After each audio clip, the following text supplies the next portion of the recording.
Now Shaykh Muhammad Qabbani, Madad Ya Sidi Ya Mawlana Shaykh Hisham.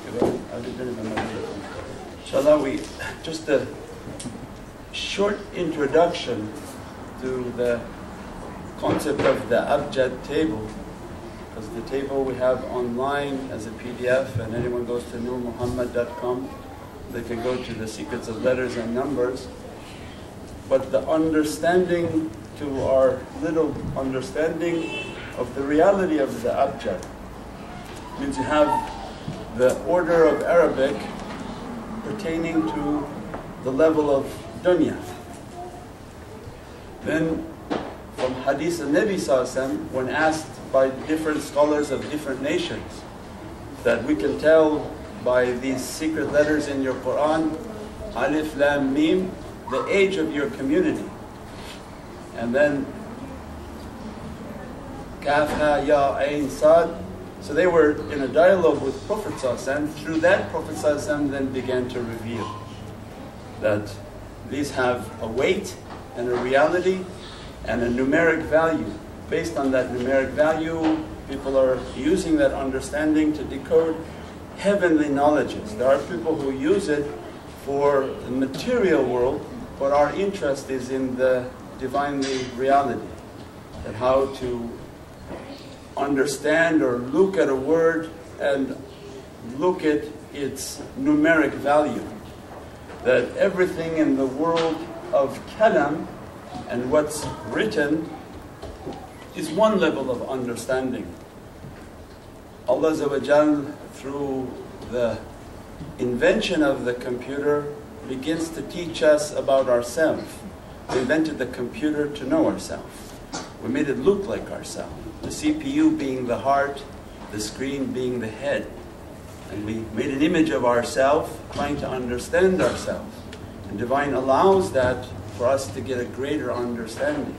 Allah Azza wa Jalla says, I teach you about realities upon the horizon and within yourself. It's easier to look upon the horizon than to look upon the self, because the self requires purified eyes to reach deep into its reality and not to be distracted by anything from the nafs and egoism. So one understanding that the computer world is understanding is that everything is coded. You are typing letters, sentences, paragraphs, but the computer is nothing to do with those letters. It means that everything has a series of codes. They take these letters that you type through a series of letters. There are softwares that reduce that into a letter numeric form. I'm not a computer engineer, computer specialists are here. Then there are other softwares that see the same frequency of letters and numbers and reduce it into smaller letters and numbers, smaller letters and numbers until just pockets of numbers. And then from the numbers, there's a machine language, where the computer has a language which is based on 0 and 1, what in dunya called binary code. All of that is the symbol of the Divine, the Presence. That the numeric reality is the angelic reality of everything around us. Based on its numeric value, more understanding. Anything in the letter can be mistaken. I, T, letters, crossing, they say that if you cross and dot your T's and I's, means room for error. When you want to describe something through a sentence, there can be a room for error. Less room for error in the numeric code. And that's why Allah Azza wa Jalla describes that everything is perfectly numbered. That our existence is a program. Just like we have programs in the material world, and you can't break the program unless you're a hacker. Divine has a program, but He allows those to hack what we call the saints. They're given access keys to understand divine coding. Certain issues, they can enter into that code to understand it. Certain are blocked. That's all upon the divine will. The understanding and just beginning to move away from the form is what's important for us. Not mastering on the first shot everything, so I don't understand everything, and then to become frustrated. It's a way of thinking beyond the form. It was said before in the example. When you say qalb, qaf, lam, ba, qalb, Allah doesn't care for your heart, doesn't care for the heart. We are thinking at a material level, that we say qalb, heart. We put it a material weight, a presence. So we say, oh, a form, the form. We're trying to break the form in marifah. That what they want us in the way of reality is to look at that letter, qalb, and say that all of Quran is in Surah Yasin. So qalb of Quran is Surah Yasin. Allah doesn't have a qalb. So then for us the understanding is now decipher the letters that make that word. You'll find its value in understanding the building blocks for the word. It means what is the ingredients that make that cake so nice? So you go back and find all the ingredients and say, oh, that's what makes that form to be important. So in the qal, qaf, the power, qaf, Quran al-Majid. Allah testifies, by my qaf, and I swear by Holy Quran. Lam, lam, for us many different understandings, it denotes the opening of the kingdoms, creation. Creation is opened by lam, because it's spoken. The hidden will of Allah of the Divinely Presence, the hidden will is not known. When the hidden will wants to be known, it will be spoken. The concept of the messenger, the prophet of the divine, is they speak the will of God. As soon as they speak it, it's now manifested. It's now from the hidden world and now manifesting in the manifested world. So lisan al-haq, the tongue of truth, is the prophetic reality. Qaf, lam, is qul. Now is the divinely action. That Allah's qul, qaf, or Quran al-Majid, unto the lam, the prophetic reality, it becomes the azimat of Allah, my divinely qul. Because Allah is hidden. So through the prophetic world of light, again think beyond the form. In the world of light, the Prophet speaks for the Divine Presence through the power of qul. And that qul is now directed to the ba. So then in meditation, all the focus is that the secret is in the ba. Allah's divinely qaf wal Quran al-Majid, on the tongue, on the lisan of truth, is facing the ba. Then Prophet ﷺ described all of Holy Quran is in 30 juz. 30 juz in Surah Fatiha, all of Fatiha in Bismillahir Rahmanir Rahim, all like a laser now. Prophet ﷺ is describing a laser, that this world of light, it can condense to 70 juz of Holy Quran. The power of 30 juz of Holy Quran, the power of Holy Quran will be condensed like a laser into Surah Al-Fatiha. Surah Al-Fatiha condensed even more powerful into Bismillahir Rahmanir Rahim. So what Mawlana Shaykh is saying, say Bismillahir Rahmanir Rahim. It's with all the might and the majesty of Holy Quran. And all of Bismillahir Rahmanir Rahim in the ba. It's all Quran in the ba, and that is what? Qalb. Qaf, Quran al-Majid, all the way through the lisan al-haq into the ba. Is that at every word they begin to teach us with tafakkur, look beyond the form. Don't be stuck with the form. But what is the ingredients that Allah is putting within that? Then there becomes certain understandings. Mim is the Muhammadan reality. Noon is the nur and the light. Qaf, Quran al-Majid.